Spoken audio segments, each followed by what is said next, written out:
This is from at Retro Advisory Board, Retro Advisory Board.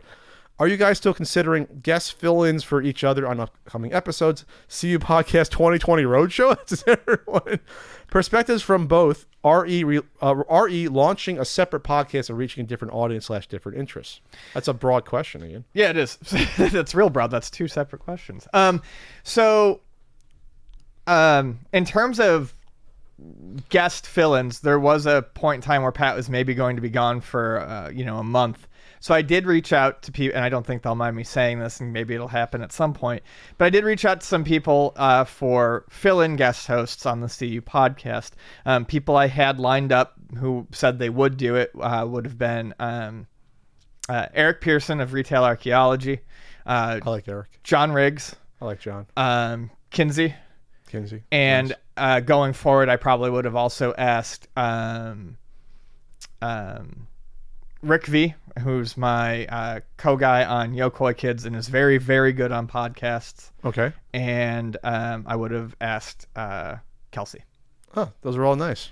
So those are the people I would have liked to have talked to. I can still go away for a month. I still deserve it. Those are people who I have met in person. I've met all of those people in person. I've had great conversations with all of them, and I think they would all add something to the podcast format we do. Just Skype them in? Yeah, I don't just Skype them in. And then in terms of perspectives from both regarding launching a separate podcast, in terms of Pat had the Not So Common podcast. I recently started a podcast called Extra Napkins. You can find that on Twitter at eNapkins. It's fun to I like talking. I like chatting with people. It's fun to do that and have it just be completely different from video games. It's nice to take a break from video games and talk about something else that I'm passionate about. And it's a lot of fun. And having a different co-host also brings in a hugely different dynamic. It changes things up a lot. So, it does feel very, very different from, say, doing something like the CU podcast. Sure, you have different interactions, different chemistry with people. I really, let's see.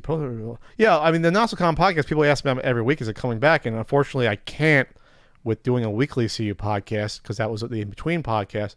If I brought back a solo podcast, I'd almost say, but in this day and age, you almost need a visual element. Then again, sometimes you don't, but a lot of people do visual ones. I'd almost say I could do it easily and just do an audio version and record it and get it out there and not have to worry about it. I can probably do that because, I don't know how many of those you listened that I did, Ian, but I got into social issues. I got into politics a lot. And, most people thought it was pretty cool. And, then I had the guests on. Some guests were better than others. We'll just say one went horribly wrong eventually. But, I had good friends on and some people that weren't friends, and I got into it with people. Sometimes it was really there was some tension with a couple of guests, but it was fun. I like doing it. I like interviewing people. I think it's fun. I think I'm good at it too. I enjoy it. So we'll see if it comes back. I mean, that'll be my project for later next year. We'll see if I can bring that back or launch. I can always launch another podcast. What type of podcast do you think I should do, Ian? What would I be good at? What should I launch there? I don't know. I mean, I don't know. I mean, if you did another one, I'd say you just go back to that one. Yeah, and just talk about impeachment things every week. I can do. I mean, you would not be lacking for topics. Oh, that's true. It's like every day it's something different, something new that comes out there. Let's see. And the roadshow idea, we thought about doing. I wanted to do it live for the 100th episode. We were talking about doing it. The 200th one is coming up in 4 months. So we can try to record it live somewhere. We have 10 people show up, but we can do it. Yeah, I mean, I would expect half of what we pull at a convention, and it's. I mean, less than half, Ian. Come on, less than half. We're not going to pull. We're not going to pull. I'd be happy with 30 people at a seeing us live. Maybe what do we usually pull at a convention? About 100? Yeah, I'd be happy with 30. I was thinking a little bit less than 100, but it's probably closer to 100. So we had more than 100 at Portland. Did we? Oh yeah. Don't sell yourself short. Those are big rooms there. We had more than 100. True. Portland.